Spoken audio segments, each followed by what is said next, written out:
What is up? You're listening to the Christian Board Gamers Podcast, proud members of the Love Thy Nerd Podcast Network. My name is Joe Bragg, and seriously, thank you for taking the time to listen or watch this podcast. This is part two of the Foundations episodes here that I'm doing with a good friend of mine, Kevin Lewis, as Ray and his wife Kim are having their baby and all of that. So Kevin is joining me, and as I stated at the end of episode one there, the end of part one, that we were going to talk about our journey through game design as we're looking to get ready to release Meek Heroes Victory Reborn. And it's just a really exciting, and hopefully you find it to be an engaging experience, really just storytelling here. We're just talking about what God has been doing in and through this process and how we've gotten from where we started to where we are, and really building off of those foundations in the first episode. So if you haven't listened to that, I would encourage you to go check it out. Kevin and I just talk about our relationship and how pivotal games have been in our relationship and discipleship and just the growth that we've kind of experienced together as we've walked this out with Jesus. And so had a lot of fun talking with Kevin. It's just been a really great time. And so it was awesome to have him on as a guest host. And he and I have known each other for like 17 years now. So hope that you enjoy this episode. Hope that you're having fun with it. We'd love to connect with y'all. But I'm going to stop babbling and rabbling and all that jazzerific jazz. So Matt, cue that music. Let's get it.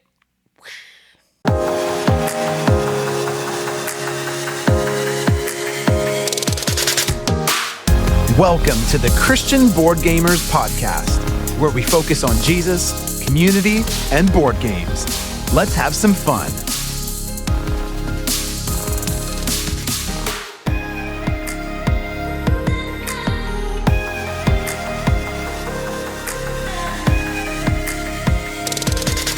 Hey, what's up? I'm back here with my guy, Kevin Lewis, and we're going to come with Foundations Part 2 episode, just like we said in Part 1. In this episode, we're going to spend some time kind of talking through the journey of Meek Heroes Victory and just that game design journey, as Kevin and I have been on it now for a few years together, and just how the Lord has used that in our walk together in our relationship, as well as just growing closer to Him. So we have a lot to discuss there. But Kevin, how are you doing today, man?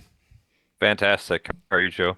On a scale from 1 to 10, I woke up breathing, man. It was a fantastic start. So let's get it. So, fantastic's good, right? I think fantastic is a good thing. I always try to find new adjectives. Like people are like, how you doing? And I'm like, outstanding, excellent, fantastic, over the moon. I don't know. You just got to find stuff.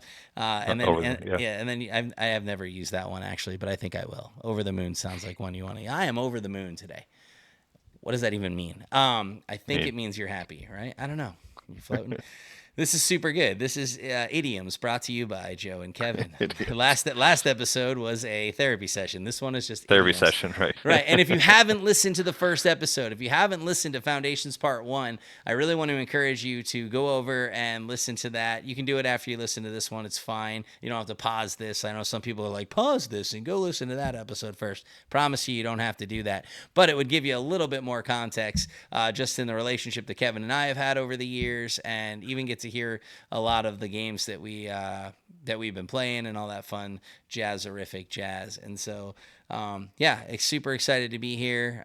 Kevin knows that right out the gate that I'm going to be babbling on about a couple of things that I've experienced recently, and then we're going to kind of shift into some that discussion that I was just mentioning about Meek Heroes Victory and all that. But I actually was just coming off of two back-to-back weekends where I had the Game Changer board gaming retreat in Camp Living Waters. So we had Game Changer Spring, which was fantastic. Super good vibe. Everyone there was just excited, high energy, which was awesome. I actually took this one where I was like, you know what, I'm just going to sit down and play games. A lot of times I'd be running around or filming stuff or doing all this. I was like, I just want to be present. I need a break here, and I just want to sit down and play some games. So I actually got 9 games to the table, which was super cool to just be able to do that. SETI was probably a highlight for me. Super heavy game. Well, I wouldn't say super heavy, but heavier.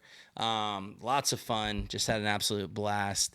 Got to play that with Kyle from, he's the owner and operator there of Grand Con, as well as Eric Anderson from Nerd Chapel and his girlfriend Katie, and it was just a blast. We had so much fun playing the game, but just great to sit down at the table, have a good time. We had some fantastic times of praise and worship and the messages. First message was delivered was just on surrender, and it definitely wrecked me. Just given this season of life that I've been in, and just really seeking to surrender all things to God, right? Like I think sometimes we want to hide things away, and it's like I just want to be fully 100% surrendered to Him and His will. So powerful time. Just a really great experience, and it's cool to see people leaving the Game Changer and being like, "Yeah, we'll see you in September," and it's like, yes, like just I feel like God's really forming a community there and people that want to be there, and it's growing, which is fantastic. We had a number of new people attend, which was really cool, and then we had some repeats, like people who were there in September that then now came in April and now will want to be coming back in September. So really excited about what God's doing in that space. And really hoping to grow the Game Changer experience, meaning not just having one in Camp Living Waters, but also moving into some other locations that I can't talk too much about yet because I don't have a ton of information, but hopefully more is coming down the line, so I'm excited. Which then brings me to the second weekend where I went down to FBC Game Con in Gardner, Gardner, Kansas. Yeah, Michigan. That would have been much easier. Driving from Michigan to Gardner was a little bit over 10 hours. I had my brother-in-law come with me, and this convention is put at Fellowship Bible Church in Gardner. So it's cool. It's a convention that's happening at church. They had a little over 300 people attend, which was really cool. And it's actually put on by the guys from the Around the Board show. So if you saw in our episode, we did a little smash up with a couple of the guys from Around the Board. Daniel and John, and then they run the convention, and they did a really great job. I was very impressed with how well they just handled things. It was just operated super well. They have like tons of giveaways, man. You had like 300 people there, and I felt like they had 300 giveaways. It was nuts. Like when you first show up, you get to like spin a wheel and get a game. Like everyone who comes in just like gets a game. So I guess they did have 300 giveaways. Wow. Yeah, really cool. So I got Cosmoctopus, which is really cool because that actually was on my list because it's a fun little kind of take that game with a really cool octopus, and my boys love octopus is like one of their favorite underwater creatures, and so I was like, oh, this will be super fun, right? And so I'm excited for that. But then they do these like giveaways like throughout the day. Like they do it Friday and Saturday is the convention because again it's at a church, so Sunday is church time.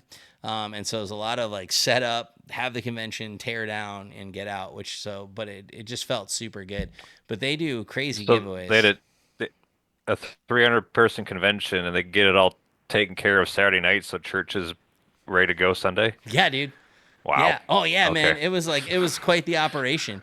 So, I mean, my brother-in-law and I, so his name's Matt. Matt and I got down to Kansas Thursday. Chris from Around the Board, he and his wife were gracious enough to allow us to stay at their house. And so I learned, okay, first off, I learned a thing or two about a sport I had never even seen and or heard of, which is Australian football, which is nothing like American football. And actually, it was a recording, so it's Sunday night footy, which was pretty hilarious. And then they have Thursday night footy, which was cracking me up. This sport's wild, bro. It's like a cross between rugby and soccer and football and madness. It's insane. It had me hooked. Matt and I watched it for like 3 hours. I was like, this is incredible. So Australian football, really awesome. Just wanted to throw that out there.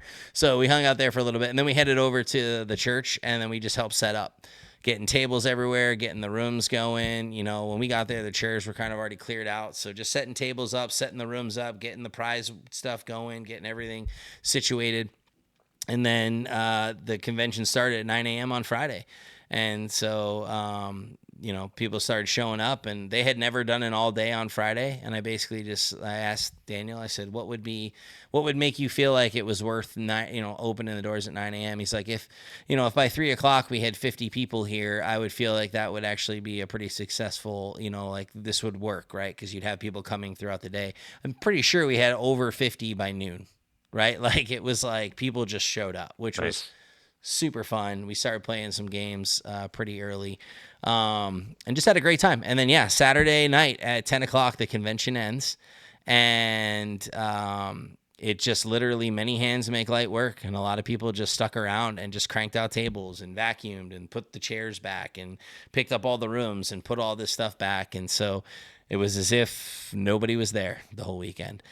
So I was really impressed, and I'm hoping to go back next year. This time I would want to go back as like, get an LTN booth and really try to talk to people about going on mission, because a lot of believers in the space, man. Not everyone there was. Not everyone there's was it was following Christ, but a lot of believers. So I'm like, man, this would be a great opportunity to come set up a table with Love Thy Nerd, and be able to try to recruit people for missions and really get into using this board gaming hobby to reach people for Christ. So super good weekend. I don't recommend driving back from Kansas on about 4.5 hours of sleep. That was not a high recommendation on my list, but we did it, and praise God we made it safely. I think by the end of it, I was like, I will take like 6 large fries and just eat them along the way, because I need something to like. I didn't have 6, but I had 2. What's your go-to snack on a road trip? Whoo! Go to all of them, all the snacks. No, Okay. yeah, no. For me, like chips. You gotta have chips. I'll take like Slim Jims. Slim Jims are a go-to. But Okay. any kind of Yeah. chip, like I love chips in general. Unfortunately, that's like a thing. And like some level of like gummy candy. So I had some gummy worms, which were great. But yeah, chips, Slim Jims. Like you gotta have the beef stick.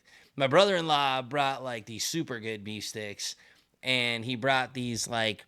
They're like PB&J bites, man. They're all like gluten-free, like all plant-based. And there was just this like gooey oatmeal cookie that was a peanut butter oatmeal cookie with a strawberry or grape filling. Bro, those things, man, they were super good. He's like, oh, I got it at Sam's Club. I was like, man.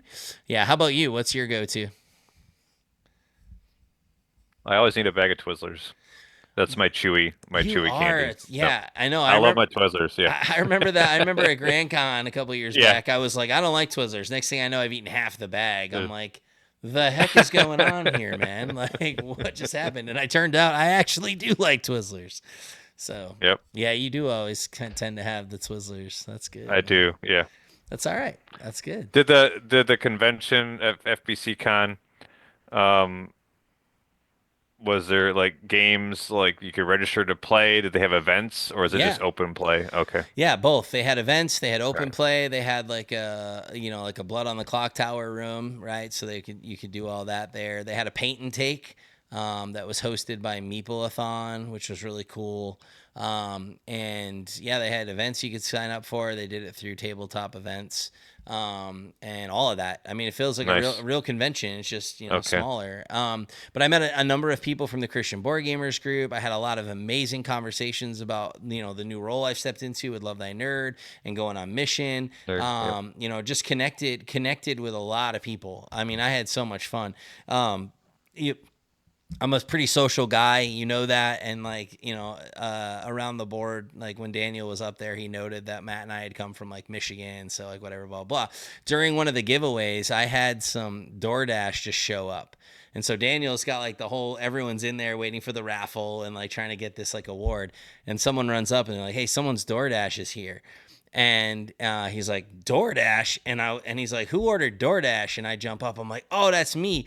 And I was like winning, and the whole place like erupted, and like just straight up, my brother-in-law was like, I've never seen that many people get excited for DoorDash. I was like, I don't know. It just turned into a really funny moment, just really exciting. But again, just being able to connect with people and hang out and just have fun. It was so good, dude. I had an incredible experience, and it was great to meet the Around the Board guys. I mean, I've known them, through conversation, been on their show. They've done stuff with us now, right? Like, just being able to kind of cross connect, but then like meet them in person and hang out for real. I think that's super cool. Like, we can do this kind of stuff all day, but it doesn't supplement the actual like in-person interactions. Everyone's like, oh, you're taller than I thought you were, or like, oh, blah, blah, blah. You have these like real convos. And it was super fun. And like I said, it was just a great time. My brother-in-law went down. He had a good time, which is great.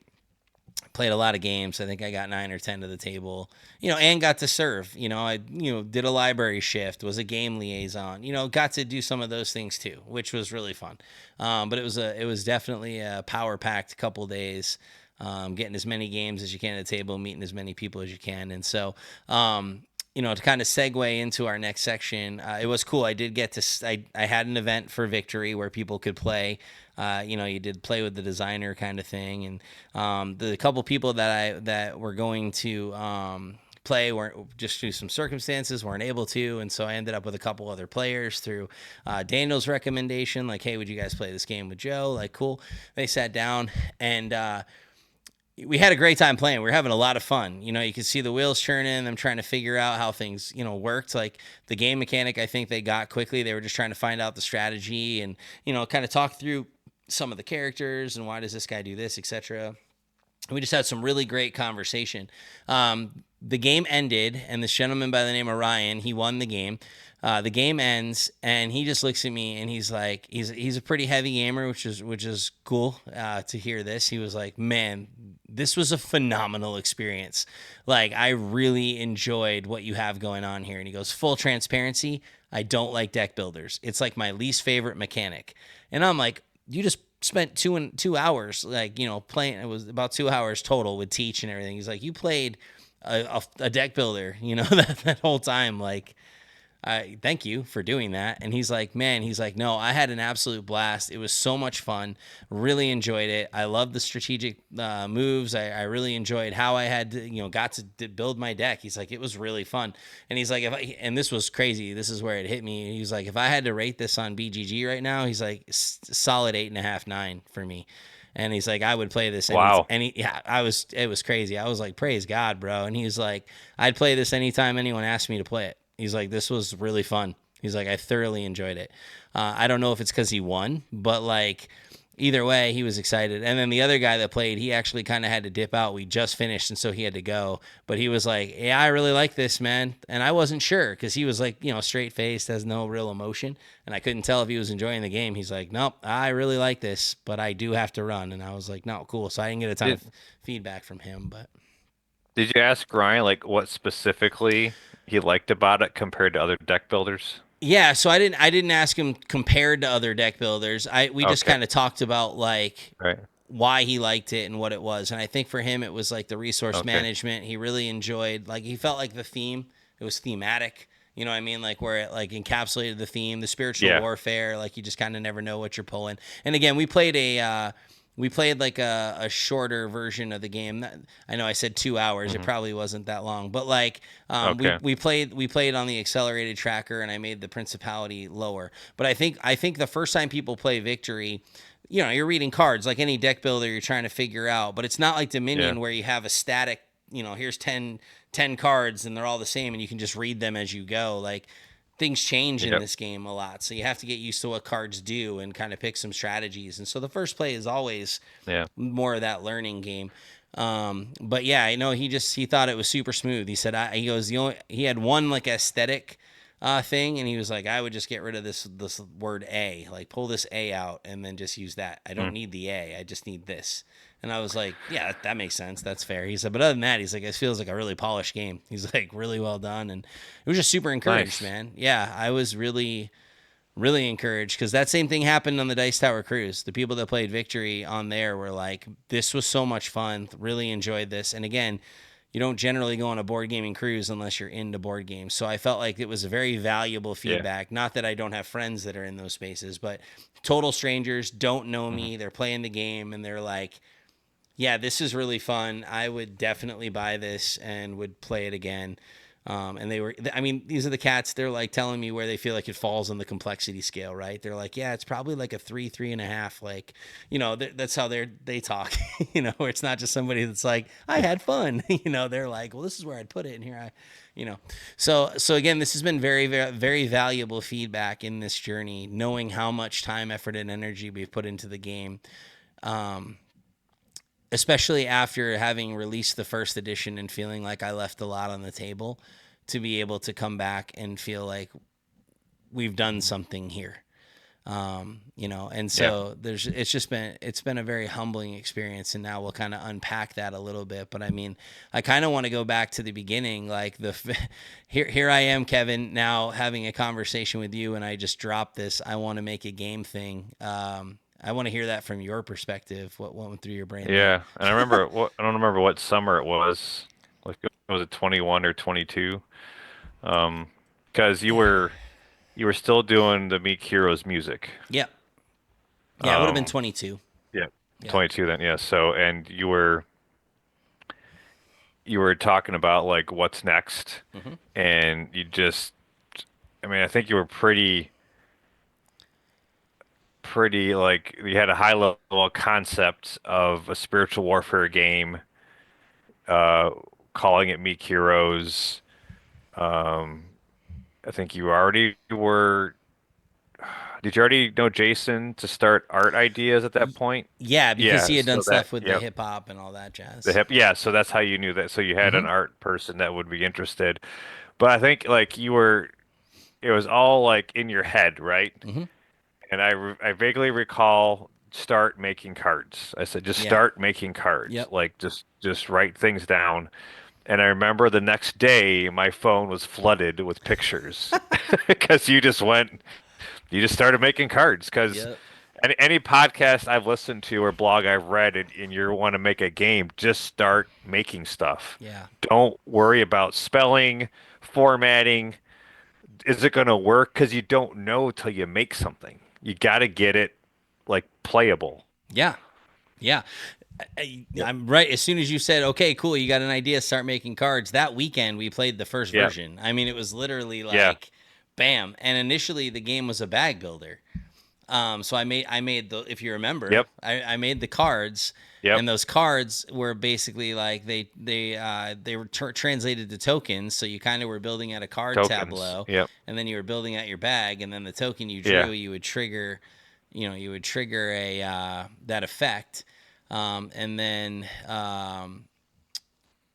I remember you and I both going to Ken Franklin's house, and we Hmm. played we played played the game, and he was like, "Man, there's a lot of really great bones here." He said, "But you said you like deck builders. This should be a deck builder." And Builder. I was like, yeah, okay, I think that could happen." And that night, I went home and spent like 3.5 hours converting everything into a deck builder, Yep. so that I could start playtesting the deck builder. Because I took your advice of just try stuff, right? Like go Yeah. out and do it. Yeah. And the very first game as a deck builder, I was like, oh yeah, this is fire. Because we kept all the same mechanics. Because like Hmm. if you have never played Victory, which is very very possible, the first edition was just Meek Heroes Victory. The second edition will be Meek Heroes Victory Reborn. There's a lot there, but like the way the game works is when you're battling. Was What's it? Go ahead. was there a board to move the resource management at the first, like, or is everything No, cards at first? no, it wasn't a board. Yeah, it was just all like leveled cards. So you would start to reveal different henchmen, and then you put like player Yeah. markers out there. And so Yep. like this is how I know I'm battling this guy or this guy. And then I mean even through that, Yeah. like just some of the subtle changes that really just even changed the layout of the game, which we can talk about here like in a second. But like the way the game was working is like you had like, so if you ever played like Wonderland's War, or any of the like the Eldritch or Arkham horror stuff, there's always these like negative effects. And so like in the bag you had these automatic loss tokens, and if you drew these automatic loss tokens, then you would actually lose that battle, and there was some level of penalty.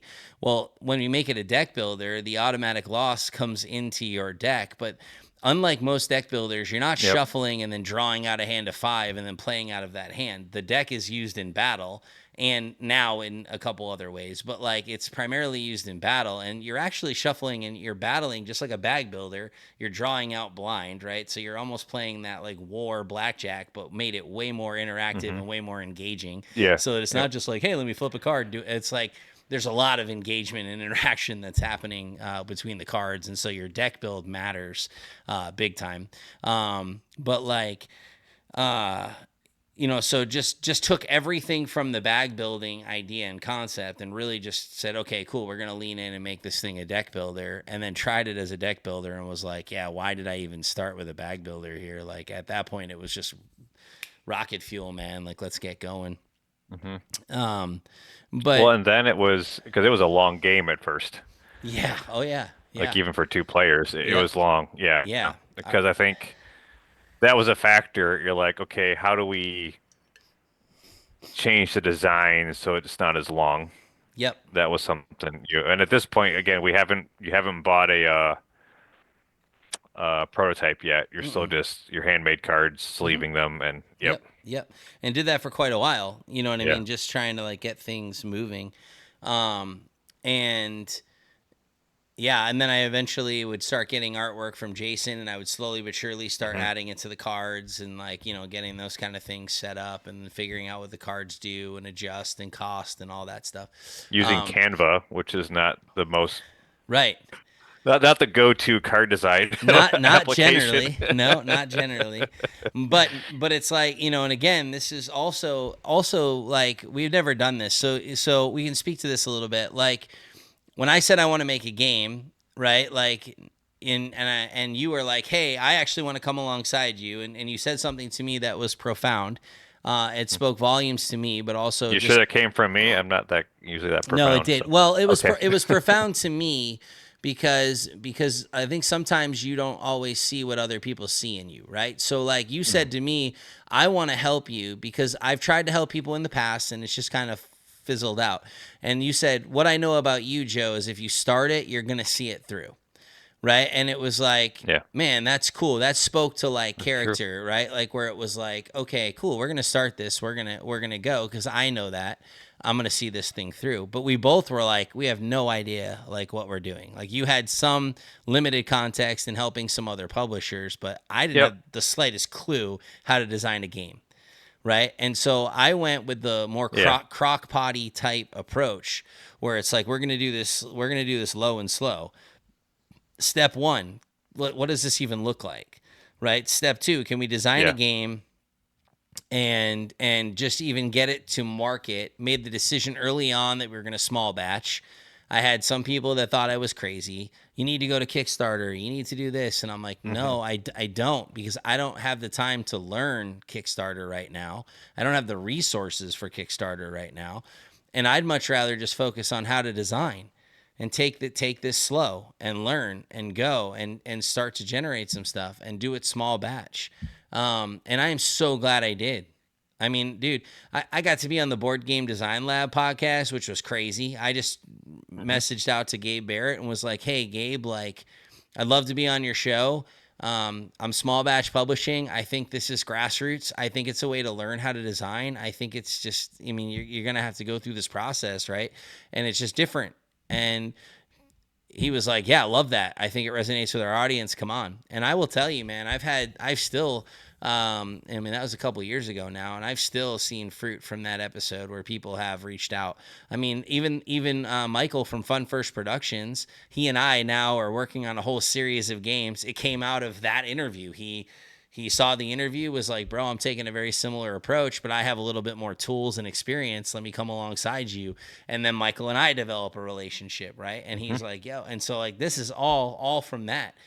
And I'm so glad I took this approach because when we small batched and released the game, we ended up getting like 226 copies total, like kind of out into the wild, whether that was through purchases or through gifts or whatever. Either way, they're out in the wild. Yeah.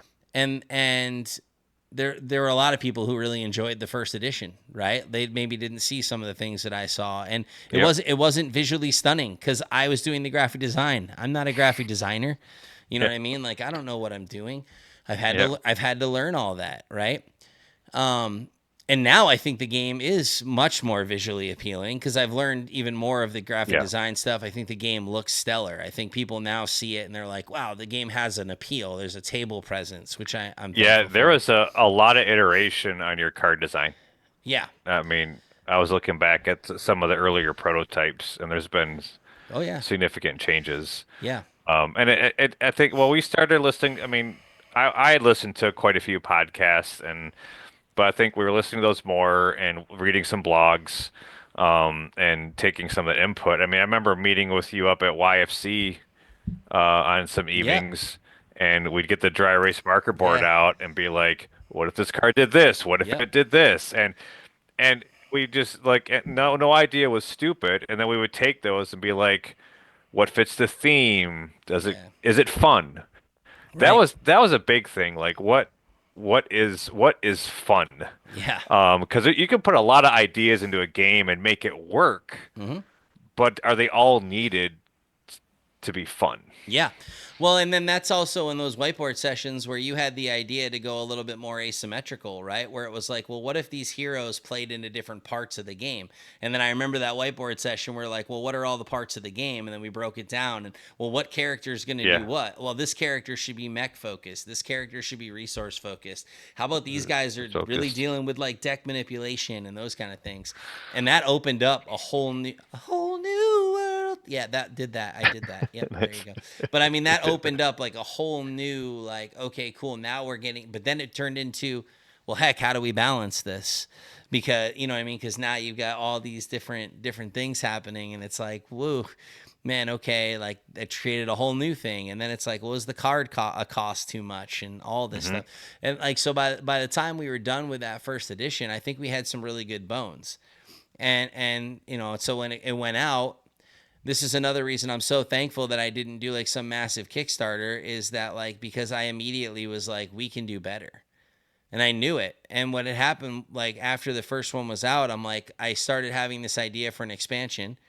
And then as I started working on the expansion, which was just going to be like the spiritual warfare expansion, it changed the way the bosses worked. It hits me. Wait a second. This is actually supposed to be the base game. I think this adds so much dynamic to it that I don't want this to be expansion. I want to actually lean in and say, we're going to do a second edition. We understand game design more.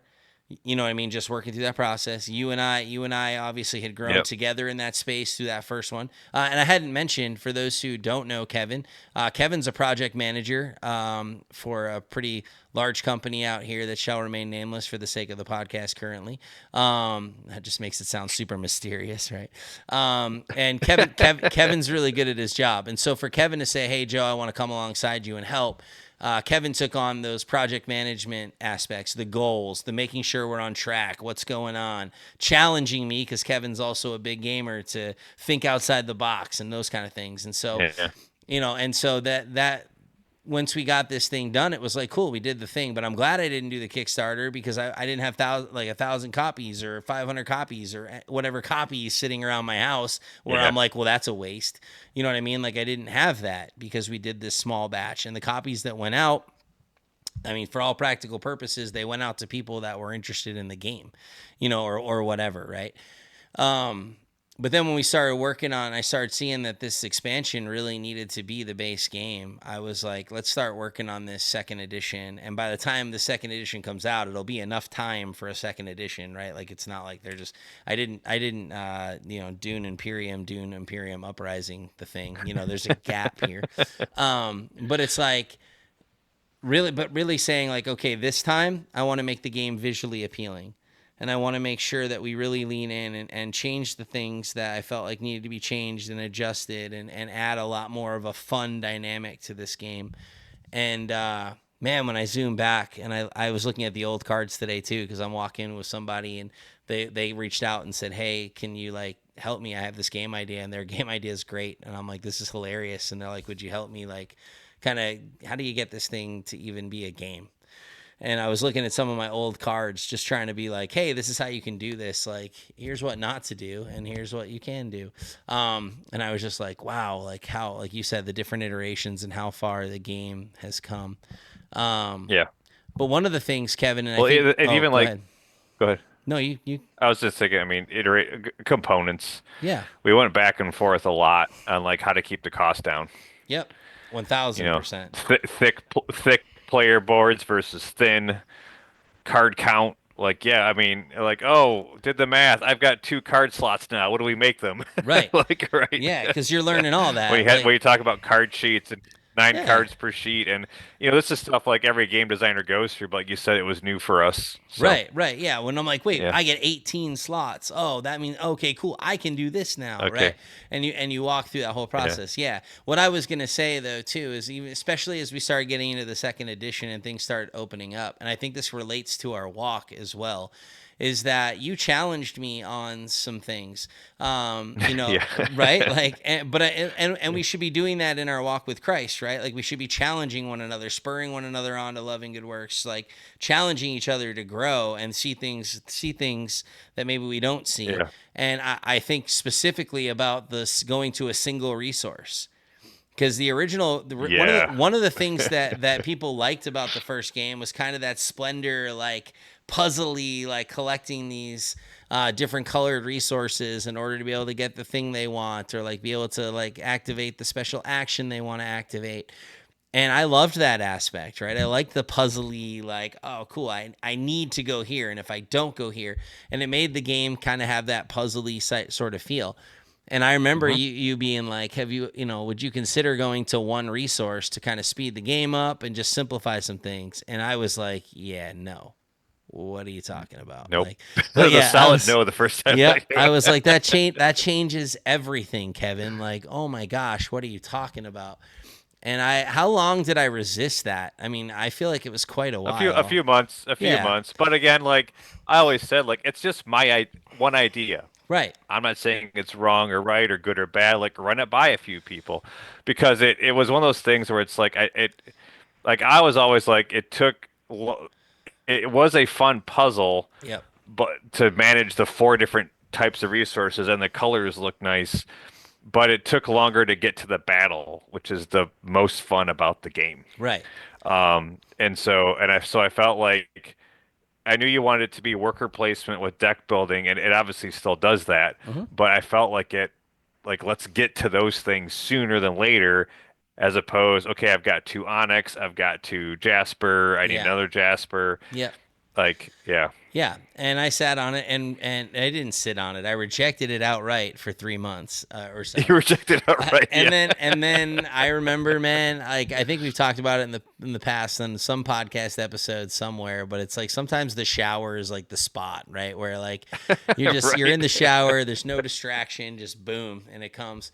Yeah. And I remember sitting there, and not sitting, standing, and I was like, oh man, we got to make this game one resource, because I ran it in my head and I was like, it's the right play, and I didn't want to do that. I mean, I was resistant, and but then it was clear, and I remember again, same kind of process. I immediately made the change, and it wasn't oh, should you sit on it? No, it was like, no, I'm doing it now. Like I've rejected this, and it's clear. And honestly, it was one of those changes that not only sped the game up, but has been awesome and created more lore when we named the resources and then built a lore out of them, which then kind of opens up the universe more, and there's some really exciting, cool things out ahead. That was a fun brainstorming session. Heck yeah.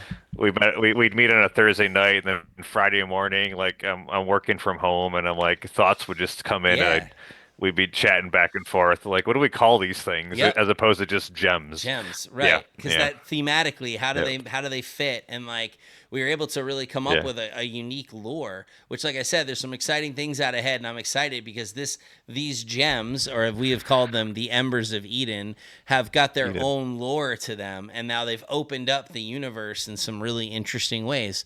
All that came from a challenging idea that initially I rejected, to only 3 months later be like, that's the right play, rearranged the game, play tested it with my buddy Chris like pretty quickly after that. Chris was like, I love the one resource, man. It just makes it smooth. Adjusted all the card costs, made it all make sense. Still made cards hard to get, so there's still a little bit of a puzzly aspect. I found a way in later iterations to make that puzzly still, right? Like with the flipping locations, like, so there is a worker placement element. It's more action selection, but it symbolizes going into city locations, and you're going to these city locations. And on one side, which is the sanctified side, like you get the gems, you get to do one action set, but when you leave, that card flips over. And as you flip, it's actually going to be tiles. So there'll be thin tiles, but it flips over. Oh, go ahead. I want to hit on how we get. I want to finish up. I want to hit on how we got to that. Yeah, absolutely. So 100%. And so okay, so I mean, like testing. Good. This is good. We'll figure it out. Oh, sorry. Yeah, no, you're right. So when you flip it over, when you leave, you flip it over and it goes to what I call like the oppressed side. And then you're not collecting gems in a traditional sense, right? There's no like gem collection icon, but there are ways to get gems. And then one of the oppressed sides has a gem collection because it just balances the game out. But thematically, it's when you're on the sanctified side, right, which the game starts there. When you're there and you go to that, you get to do the thing. But when the hero leaves and it flips over to the oppression, it's like the demonic forces are now trying to infiltrate that space because the hero's gone, the saint is gone. And then thematically, when I go back to that space, I get to do a new set of actions that are different than the front side of the card, which I think was so much fun. It's just a creative way to take 8 cards and now have 16 actions. Well, there's more than 16 because you can do multiple things on some of the cards. But like, but now they go back and thematically, it's like they come in and they're praying over that space. And then when you leave, it flips back to the sanctified side. And I think this has created a really cool little puzzly dynamic. And there's some really cool things like how we use the gathering, which is like the church, and it brings people together, and it's just a fun strategy, and it also helps speed the game up, and you can double battle, and just some different things that are making it really unique in my mind, and a lot of fun. Very much but yes, so. Yeah. Speak to how we got there, Kevin. Well, I want to back up a little bit. So one thing I think has helped with our relationship is like I'm not a co-designer. You're the designer, you're the publisher.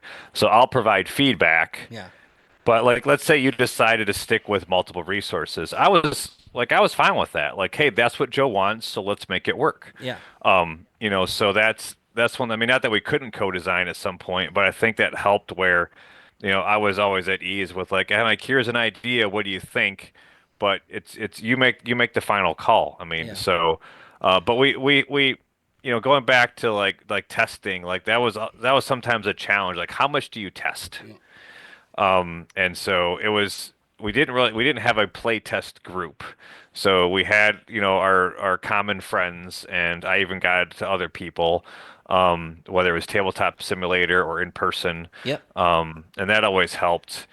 But one thing the more recent idea was, and I was listening to a podcast, and it was about, I forget the designer's name, but he's on the Plaid Hat Games team who designed Dead of Winter, and he shared on this podcast about how John. Right before, Never mind. Continue.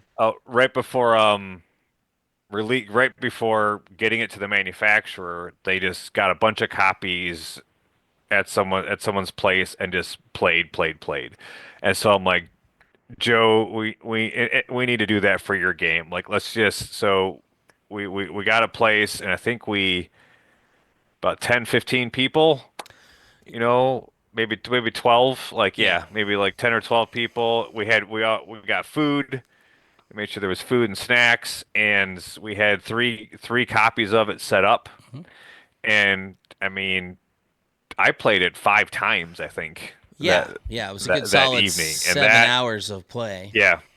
Yeah, and everyone played about 5 or 6 times. Yeah, and that's where the flipping mechanic came in.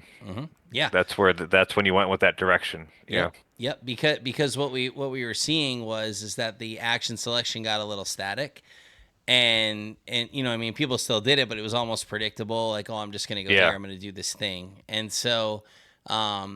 Just kind of watching it. Now, even though it was static, the feedback was overwhelmingly positive. Yes. Where it was super wild to me that people were like, man, I just played this game for 7 hours straight and I'd still play it again. And some people did because the flipping mechanic came in at the last playtest when it was like 11:30 at night, and people were like, can we run it back one more time? And it was like, what? And they're like, we want to play it one more time. And I was like, this is crazy, right? And I was like, yeah, okay. And then it was like, how do we make this unique?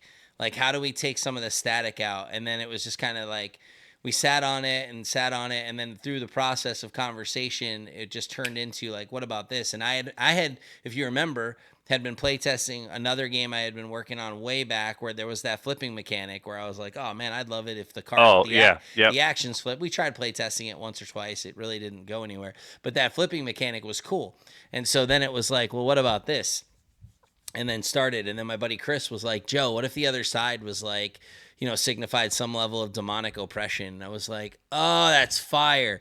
And so then I designed the cards so that they turn blue, and they've got like the red, Stranger Things ish, I guess, right? Where it's just like the upside down, but it signifies like this is something different. And like you have this, and this, and that's all in the second edition. And I really I got excited about that because it all launched. Like I said, it was going to be an expansion, that spiritual warfare expansion, which literally all that did, not all it did, but it was like when the bosses were drawn, they triggered a corruption effect.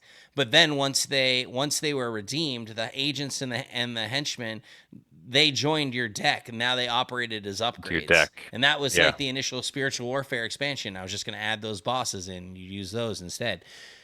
But then I realized, no, that's so the base game, right? Like that has to be it. So like now you have these interactive and engaged. Like we took the take that out of the game. There was a little take that element in the first edition where you could make somebody skip a turn and like that kind of stuff. But but now it's not a cooperative game. It's fully competitive, but the game still plays against you. And so, like a cooperative, like you're losing gems, you're losing cards. Yeah, like the city's getting destroyed, the pasture's getting destroyed, which is like your market, right? Special actions are getting removed from the game. Like, so the dynamic, and each principality, now instead of trying to banish 2 principalities, you're really just banishing 1, but each principality plays differently, right? Which is like, so you throw it out there, they have a different setup effect, they have different ongoing effects, and so like things can get jacked up. In the game, and there's demonic activity in the henchman deck. So again, it has this cooperative feel in that it like the game's playing against you, but the game itself is 100% competitive. Yeah, because a corruption effect might hit everyone on the table at the same time. Well, with the exception of one actual demonic activity, which is that leech that kind of attaches itself, it'll eventually affect all players, or it could. All the rest of them do target everyone at the table. So that way it can't and that was intentional, because if you're going to have the game in a competitive game, if the game's going to attack you, you can't be like, well, you only won because I drew this effect and it messed me up, and you didn't draw that effect and it didn't mess you up. I hate that stuff, right? So I wanted it to be across the board. Yeah. And thematically, it's like we're the body of Christ, bro. And so the scripture says, when you mourn, I mourn. When you're joyous, I'm joyous. Like this all affects us. We're united in Christ. So the spiritual warfare affects everybody at the table. So yeah, I lost gems, but so didn't you. You might have had more gems than me, and that's a bummer, but that's just how it worked out. Yeah.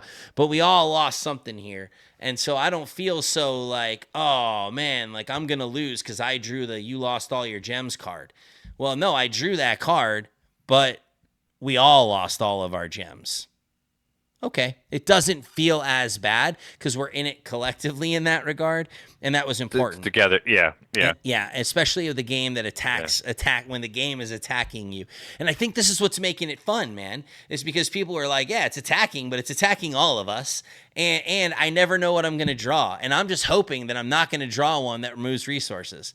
And so the game itself creates a lot of moments, but, Yeah, very much so. But I like that because I like how you went that direction of because before you could make someone lose a turn or you could steal stuff from people, and biblically that was a little odd. Yeah. But again, we tested that in front of people, and that other people would kind of say that, but you wanted it to be competitive. Yep. But it makes a lot more sense that it's you're dealing with these demonic entities and the spiritual warfare, and you still have, because in the game you can't directly do something against another player like other competitive games. Yeah, right. It's more of a race, right? It's correct. It's more of a race. Yeah, and so, and the other part of that too is you're gonna lose cards. Like you're gonna have to shuffle and hand a card to the player on the left. That's one of the henchmen. Yeah. But now we all have to do that, and it could benefit you because you might handle automatic loss. You might hand something low. You might be like, well, here's my 1 strength point, and I might get something super dope from you. So it changes the dynamic of the game, but it can also be like, oh man, I have to shuffle my deck and hand a card, and I don't want to do that. What if it's a good one? Yeah. And then you flip that card over, and you're like, oh, it's a good one. Crap. and I have to give that to him, and then you're like, what did I get? Oh, Yeah, I got an automatic loss. Like, I don't want that. it became a much different game. I mean, thematically, it's still the same, but it Yeah. became a much different. There's a lot of, yeah, like I remember you researching, like I could make a little foil pack of cards and we can sell those as Yeah.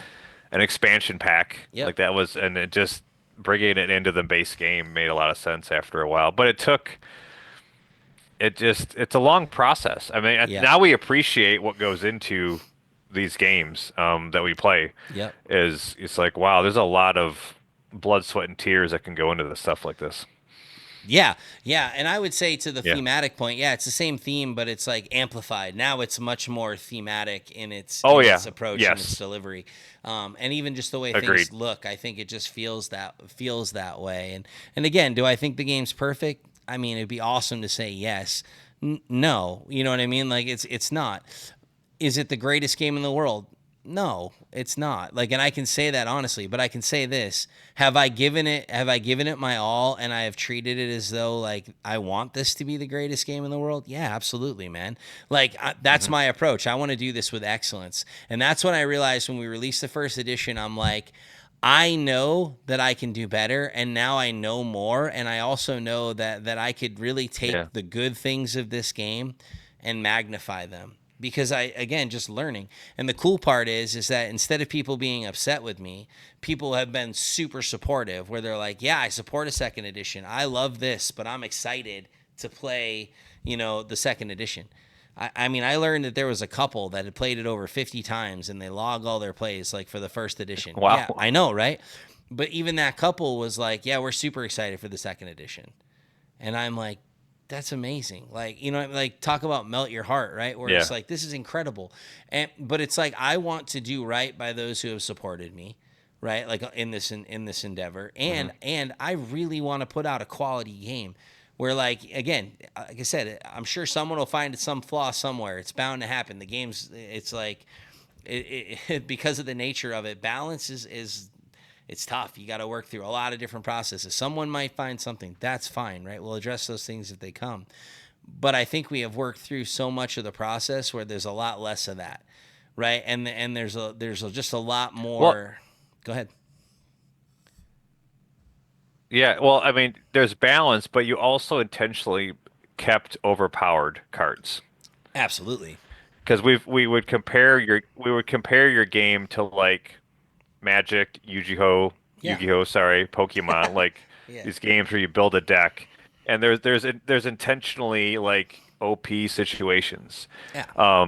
And so that like there's balance in how okay people can get resources, Yep. they can battle, they can do the basics, but now how they play the game and what cards they go after and they see the right combos, like you've seen some overpowered situations, Yeah. and we'd have that conversation. Is that right? Is that okay? Yeah. Because if you made it all balanced, Right. you could it would not be as interesting to play because you Correct. want like I mean even our last podcast we talked about the Star Wars deck building game and Right. just the timing of how the cards came out, there were some OP moments. Yeah. And that, but I think you want that in games. Yeah, I agree. Yep. I think it's what makes I it do. fun. I enjoy it. Yeah. When you find Yeah. that card combo and you're like, ooh, that's Yeah. so good. Like when people start to see that stuff and they do it, that I think does get exciting. And then all they're hoping is Yeah. I hope I can make this thing work. I hope that I can get the card sequences I need because again, you're drawing blind, so you have no idea what's coming next unless you have cards that allow you to manipulate what comes next or any of that kind of stuff.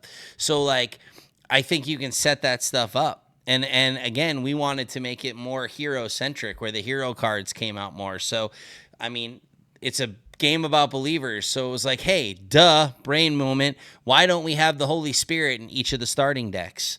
Like, shouldn't the Spirit of God be with these believers? Yeah, that was right? another change. Yeah. Yep. Huge deal. So now the Holy Spirit is in everyone's starting deck, and the Holy Spirit, when it's drawn, allows you to search your deck and take one of your hero cards, and every hero has 3 of them, and you can pick which hero card you want, and then like you can draw this out, and then some of these heroes, that is powerful and it can be some really dope combinations. And then when you charge your mech fully, you get the Mega Mech card that adds to your deck, and that's a hero card. So the Holy Spirit can be used to like call out the Mega Mech, which again, thematically is it's just the armor of God like on steroids, right? Like this is like the Mega Mech, right? But it's like trying to find ways to make those card combos. Oh, that was another sweet. big change. Oh yeah, absolutely. Oh, there's tons The of them. mech was a huge. You changed.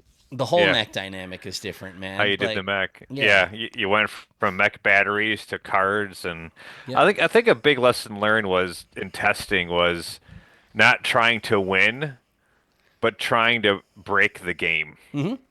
Yeah. Because I remember when you had your first rules for the solo mode, and I found a loop Right. Yep. Yep. that I could continually get resource. Like I Yeah. collected all the like I'm like, am I playing this right? And I collected all the resources. Yeah. Okay, we gotta fix Yeah. that. Yeah. But that was another that's really but cool th- thing. Go ahead. yeah.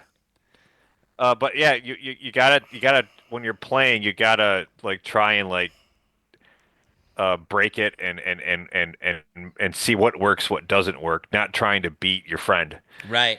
when Yeah. you're testing. Yeah, and that Yep. was also another really cool thing too. Is we had Stephen Foster from Roush Games designing the solo mode, which is awesome. I love the solo mode. I think the solo mode is just really cool. It's really creative. It's very fun. It's very thematic. I think he did a really great job with it. So I'm excited for that. And I'm not a solo gamer, but I am in this regard because you have to play those things. You have to see it. I really Yep. like what he's done. But outsourcing that. Instead of me designing the solo mode, Yeah. I gave it to somebody I've learned to trust who I think would do a great job with it and honor the theme and honor the game. And that was a really cool thing for me where I was like, yo, like, hey, I'm not a solo gamer. You are a bit, right? And I was like, how would you consider? He's like, man, I already took the first edition and was already doing a solo mode. Let me add it. I'm like, this is so cool. Like he was already doing it, which is awesome. But and then I just share these things, and then he came up with a really cool system. That I just think is a lot of fun and is dynamic and it's unique and it's very thematic. I thought he did a stellar job. So I'm excited for people to try that because, again, it's a game that lends itself to solo play, and he's knocked it out of the park. Super fun. And that's coming from a non-solo gamer, and I'm not just saying it because it's my game. I think he did a really good job, right? Like if I hadn't made Victory and saw this solo mode, I would be like, yeah, this is a really fun solo mode. Like I could get behind this. Like the way he did this patience and enrage and just even we talked through themes and how can we make this thing work and be dynamic and so good. We're kind of up against it. We talked about things I didn't think we would talk about, but here's some other parts here, and we're not going to get overly political. And maybe this is its own subset podcast in a whole nother time. But one of the things that we know that y'all could be praying for us about, as well as others in the industry right now, are the tariffs and the situation that we're looking at with manufacturing. And what's wild to me is that when it first started kind of happening and these tariffs started just escalating, like it deflated me a lot because we've been so close and it's been so exciting. And we got quotes from manufacturers because we didn't have those before because we were small batching because we had to learn how to design. This phase was now we understand design more. Let's design a really dope game, but then let's learn manufacturing. And then the next phase, maybe in the future, would be we could learn Kickstarter or GameFound down the line. But right now, let's focus on this game and then let's learn manufacturing. And then so going through this manufacturing process, getting quotes, getting these things there, and then all of a sudden this tariff thing just starts creeping up. And it can suck the wind out of your sails, right? Because I'm like, man, we're so close. And it's like now we can see the finish line. And it's like, haha, just kidding. That's not the finish line, silly. That's the halfway point, And you're like, no. And so we talked a lot about this. And I mean, I remember sending you a text a couple weeks ago. I'm like, all right, bro, I'm struggling because we were there, man. We were there, and now what are we doing? Even with this, we have a great quote, but I'm like, it double plus, and now we're looking at what 245% tariff. Like, well. Yeah. Well, in your situation is you're not dependent on this for income right now. Right. Correct. So you can decide to hold off a little bit if you Mm-hmm. wanted to. Yep. Now, I empathize with everyone that, I mean, you've Yes. got companies that are dependent on this, and it's got to hurt. Like, I'm not gonna sugarcoat that. Like, Yep. it's got to suck right now. Yep. And like, how do we? So in our conversation, it's a little bit different, but it's still like, how do I glorify God in the situation? It's frustrating. It hurts. I think it's healthy to be honest about that. It's Mm-hmm. just how do we do it that glorifies God? And then the conversation was like, when you were driving to Kansas that morning, Yeah. we brainstorming like, well, we could do this. Like, you could focus on that other game series you're doing, Mm-hmm. your clash game. We could test this more. Yep. Maybe we need to test this more. Um, you know, maybe there's other things need to be focused on within your new ministry, the Love Night Nerd. Like, we just started brainstorming what's next. It's like, and then I think you started to feel a bit better. Like, it's not over, it's just different. Yep, yep, yep. Yeah. Well, and then we Yeah. started talking about, again, yeah, how do we honor Christ in this, right? And we started talking Hmm. about Romans 8:28, right? That God There you works go. all Yep. things together for the good of those who love him that are called according to his purpose, right? And that's a powerful verse, knowing that we're doing this, for his glory and his Yeah. name, and that he has brought us to it. And it's cliche as it sounds, he'll see us through it. But also looking at just that dynamic of it's a trial, but it's a first world problem for us right now. Again, I've seen companies Yeah. already shut their doors. I've seen other companies that are really struggling with all Yeah. this, and that's their livelihood, and Absolutely. that transcends it. Like you said, that's heartbreaking, and that is not cool. Yeah. Yeah. And so that's tragic to me. I mean, seeing game companies just start to shut down, you're like, you got to be kidding me right now. Like, this sucks. Yeah. I don't want to see that for anyone. So those aren't first world problems for them. Those are livelihood problems. Like for me, like you said, Absolutely. this isn't my income. This isn't my primary library. This isn't my primary source. And so, so I could have that luxury of being like, well, we're just going to wait. We're going to focus on smaller things. The deflating part for me was just, man, we're so close and we've worked so hard to get here. Oh, absolutely. And so, Yeah. so that was the bummer, right? But I am really Yeah. like, Because you're like, it's like, why, God? I mean, that's the first question. Like, yeah. I thought we were doing this. Yeah. What right, happened? Right. And Yeah.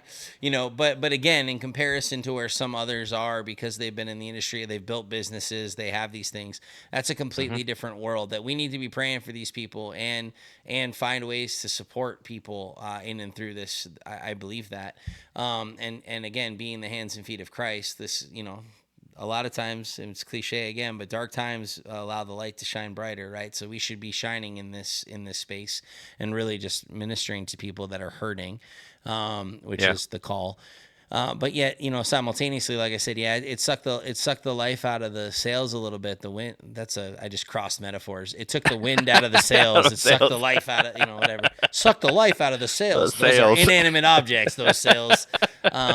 But it's one of those things where it's like, it's heavy and it's more heavy for other people. For me, it's just Absolutely. like, man, because I honestly do have the aspirations of creating something that is sustainable as it relates to a some level of company. Like, so that is very much there. That is very much a goal. And yet, like I said, like right now, by God's grace, that's not my primary. I had, so I think his timing in it is also, providential in some regards, where it's like, cool, we're not actually there. Like, I couldn't imagine if the game was in production and then already on its way, because now we're going to get hit with all that, right? Where before we wouldn't have. So the timing isn't, it was just different, and just processing all that. But then I also believe that, one, we have our hope fixed on Christ, so we don't have to doom and gloom. We don't have to despair. It's a really crummy situation, but then it's like, well, how can we come up with creative solutions? Like you said, we were talking about different things instead of being like, oh man, like, it's over, it's done. It's been more like, all right, cool, like, it's different. So what do we do? How do we do it? What is this going to look like? Do we want to go this route? Do we want to do that? Like you mentioned some of the things we talked through. And Yep. then and now even exploring other options and trying to speak to different things. Like I've been really encouraged by Andrew Lowen and the Crowdfunding Nerds. They put out a really cool podcast where he interviews a manufacturer over in China, and it's a really cool conversation, and it's about problem solving and just some of the advice he's put out regarding the tariffs. Like I've been encouraged by that because it's like, cool, like this is a guy who's been doing it. I'm just here to learn. Like I'm a learner. I want to learn. This is actually a good thing to learn if you're starting any level of business. You need to learn a lot of this stuff that you might not have contextually. Yeah. So I've really taken it to be like, okay, you know what? Instead of being like, oh man, like we were so close, it's more of, all right, Lord, like you are doing something because you've been doing something. So what can I learn in this process? How do I walk through this, and what does this look like? And how do we get creative to bring these games to market? Because I believe there were to do that. Otherwise, I wouldn't be doing it. I feel like God's all over it. And just my wife reminds me of that consistently. Like God's in it, Joe. So just trust him with the process and just do what you're supposed to do. Cool. You know? Well, was it the first chapter of the book of James talks about perseverance, right? Right. Yeah. Right. Exactly. Yeah. Consider it all so, joy when you encounter yeah. trials, man. And that's, Yep. and again, even if you Yeah, lack and it's wisdom. easy.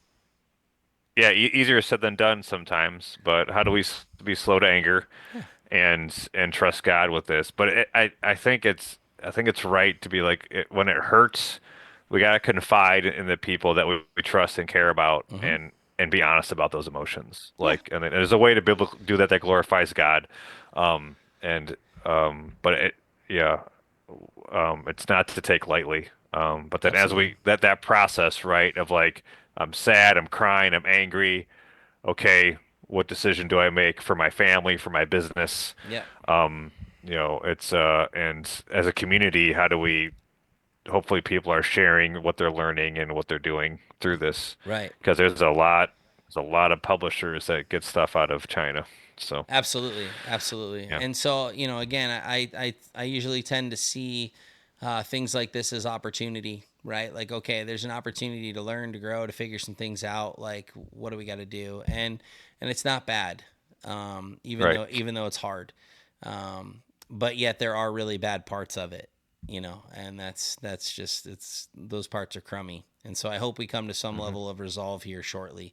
Again, I can't pretend to know what's going on in the back Yeah. end or any of that, and just not super stoked about it because I also don't understand it, and that can sometimes also breed that confusion. I think that's what we see a lot of times with Yep. people. We see that with people where it's Yeah. like, why are you doing this? And we just don't know, and it could be for good reasons, it could be for bad reasons, but all I know is right now there are things happening because of it that I think are maybe doing more harm than good. Yeah. But that's just me leaning on my own understanding. I'm not in those backroom conversations, and I just don't know what's going on there. But I'm not super stoked about it, and I'm not stoked about seeing people lose their livelihood because of things like this. Yeah. And like that stuff is heartbreaking. And so trying to sort all that out, because I mean, obviously love the board gaming world and the industry, and it would stink if all the board gaming publishers went away because no one could afford to do any of this. Yeah. And so it's like that wouldn't be very awesome at all. And so, but again, I think that these times generally breed opportunity, and if anything, it's an opportunity to learn. And get creative and try to find new ways. As when I used to work in the public schools, Yep. and you're hamstrung, you can't share the gospel in traditional ways. My buddy would always tell me, "You're far too creative not to figure it out." And that phrase, since he said it, has just always resonated with me when I come across a problem. It's like, Joe, you're far too creative not to figure it out. Plus, you have connection to the creator of the universe who has all things in his hands. Like God is on the throne in the midst of this situation. And Yes. so for me, it's Amen. like, okay, yeah, like how do I represent that? The fact that God is on the throne, even in the midst of the crummy times, just as much as he is on the good times. And how do we represent that to the world and say, yeah, this is a crummy time. This is a crummy thing that's going on. However, Yes. however, Jesus yet reigns, and here's how we are to function in the midst of this. And so I think there's so much to it, but yeah, there's a lot of heartbreak going on right now for people, and it's hard. So be praying for the industry, and be praying for other industries where these things are getting affected, and be praying for your small publishers like Meek Heroes Gaming and other small publishers that are really just trying to bring cool games out into the public, in particular faith-based games and those kind of things. So yeah, cool. Well, hey, y'all, if you have stuck with us this long right now, I'm like looking at my timer, it's over an hour, but I hope that you have enjoyed this episode, that you've tracked with us. If not, cool. That might be a you issue. No, I'm just kidding. But we hope that you've enjoyed the time.